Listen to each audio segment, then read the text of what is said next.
इस एपिसोड की शुरुआत वहीं से करेंगे जहाँ से हमने पिछले पार्ट को छोड़ा था। तो हमें जैसा कि आपको पता होगा कि उस्मान बे ने करादीन किले को फतह कर लिया था। उसके बाद का आगे सीन हम बताते हैं।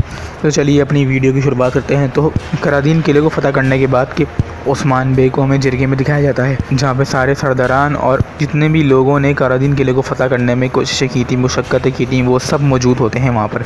और ये जिरगा इसलिए लगाया गया होता है कि करादीन किले को किसी नए सरदार को सौंपना था। अब सब सरदार अपनी आस लगा के बैठे हुए थे कि हमें किला मिलेगा, हमें किला मिलेगा, लेकिन फ़ैसला तो से उस्मान बे ने करना था ये किला किसको दें। फिर उस्मान बे ये किला बेगम खातून को देने का फ़ैसला करते हैं और ये किला बेगम खातून को सुपुर्द कर देते हैं, जिस पर बयान बे और बाकी सरदारों का मुंह बन जाता है। फिर हमें दिखाया जाता है कि जिरगे के अंदर होलो फेरा आती है अचानक से। इसको देख के ओरहान, बाकी सब ओरहान, उस्मान और बाकी जितने भी लोग होते हैं वहाँ सब देख कर उसको हैरान हो जाते हैं।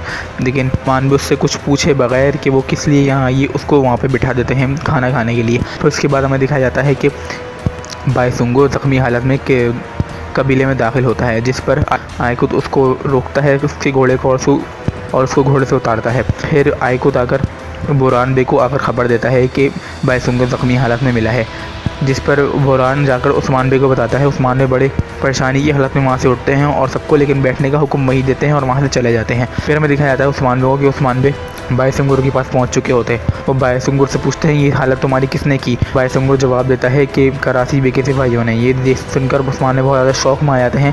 फिर उसके बाद बायसुंगुर एक ऐसी बात बताता है उस्मान बे को जो सुनकर उस्मान बे के तोते उड़ जाते हैं। यानी बायसुंगुर बताता है कि मुसलमानों की कदीम मुक़द्दस अमानतें आज वो काफिरों के हाथ लग गई हैं, यानी कमांडर लूकस के हाथ लग गई हैं मुसलमानों की मुक़द्दस अमानतें। ये सुनकर उस्मान बे बहुत ज़्यादा हक्के बक्के हो जाते हैं और बहुत ज़्यादा शौक हो जाते हैं कि ऐसा कैसे हो सकता है कि ये लूकस के हाथ में कैसे चली गई। गाइस, जैसा कि आपको पता ही होगा कि हम अपनी एक्सप्लेनेशन में उस सीन को कवर करते हैं जो बहुत ज़्यादा मशहूर हैं, जिन सीन्स के ऊपर एपिसोड टिकी हुई है। हम बेफजूल के फ़नी सीन्स को यहाँ पर वीडियो में डाल कर वीडियो को लंबा नहीं करते, तो ये जान लीजिएगा आप बिल्कुल।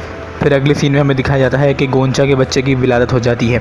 लेकिन बच्चे की विलादत तो हो जाती है, लेकिन गोंचा को किसी ने जहर दे दिया था। ये सब देखकर बहुत ज़्यादा हबड़-दबड़ी मच जाती है कमरे के अंदर, जहाँ पर अलाउद्दीन बाला बहुत ज़्यादा परेशान हो जाते हैं कि ये सब हो क्या रहा है। और एक जगह बच्चा सांस भी नहीं ले रहा होता, तो ये सीन बहुत ज़्यादा इंटेंस वाला होता है।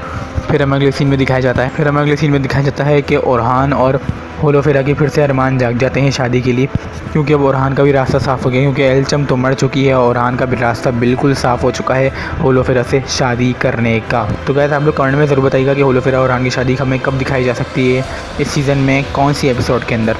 और अगर आपको वीडियो अच्छी लगी तो लाइक कीजिए, सब्सक्राइब भी ज़रूर कीजिएगा। आगे की जो एपिसोड है वो मैं अगली वीडियो में आपको बताऊँगा। और आपको वीडियो अच्छी लगी तो लाइक कीजिए, सब्सक्राइब कीजिएगा हमारे चैनल को। मिलता हूँ अगली वीडियो में, तब तक के लिए।